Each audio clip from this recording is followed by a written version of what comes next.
চলুন আজকে একটা গল্প বলি একটা দাদুর। বৃদ্ধ বিক্রেতা, বয়স ৭৫+ তো হবেই। শারীরিক অসুস্থতার জন্য ঠিক করে দাঁড়াতেও পারেন না, কিন্তু মনের জেদ যে সব কিছুর ওপরে তিনি তা প্রমাণ করেছেন।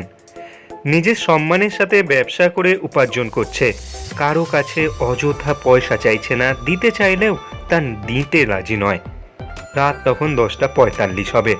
মোহনবাগানের খেলা দেখে বাড়ি ফিরছিলাম, ওনাকে দেখেই দাঁড়িয়ে গেলাম। বললাম, কেমন আছেন?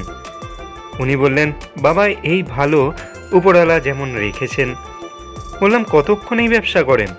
বললেন, আমার এই দোকান 24 ঘন্টার, যতটা পারি করি ঘুরে ঘুরে। বললাম, যা যা আছে সব দিয়ে দাও দাদু, খুব খিদে পেয়েছে। একবার তাকিয়ে বলল, এতগুলো নেবে? আসলে বুঝে গিয়েছিল ওটা আমি মিথ্যে বলেছি। শুধু দেখলাম ওনার চোখে জল। যা আছে সব একটা প্লাস্টিকের মধ্যে ভরে দিল আর বললেন, ভালো থেকো বাবা, সাবধানে বাড়ি যেও। এত কিছু লিখতাম না, আসলে একটাই অনুরোধ সবার কাছে, আপনারা এই খাবারগুলো খান বা না খান, কিন্তু এই মানুষগুলোর পাশে দাঁড়াতে ভুলবেন না। তাতে এনারা একটু হলেও ভালো থাকবেন। কারণ এখনকার দিনে মানুষের ভালো থাকা আর খারাপ থাকা সবটাই নির্ভর করে অন্য মানুষের ওপর।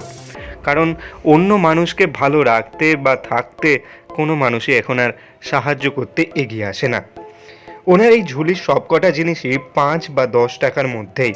ওনাকে পাবেন বৃহস্পতিবার মতিঝিল এভিনিউ রোডের সামনে, 7টা থেকে 10টা 30 অবধি থাকে। বাকি দিনগুলোতে সাতগাছি মোড়, দমদম রোড, দমদম জংশন, না হলে ডায়মন্ড প্লাজার সামনে। ওনার মানসিক শক্তির কোনো তুলনা নেই। ঈশ্বর ওনাকে ভালো রাখুক। আর আপনারা সেই ঈশ্বররূপী মানুষ হয়ে ওনাদের মতন লোকেদের কাছ থেকে ওনাদের যতটা পারবেন সাহায্য করতে পারেন। চলুন এরকম ভিডিও প্লিজ শেয়ার করে দিন, যাতে অসংখ্য মানুষ দেখতে পারে, এই দাদুটার তালে কিছুটা হলেও উপকার হতে পারে।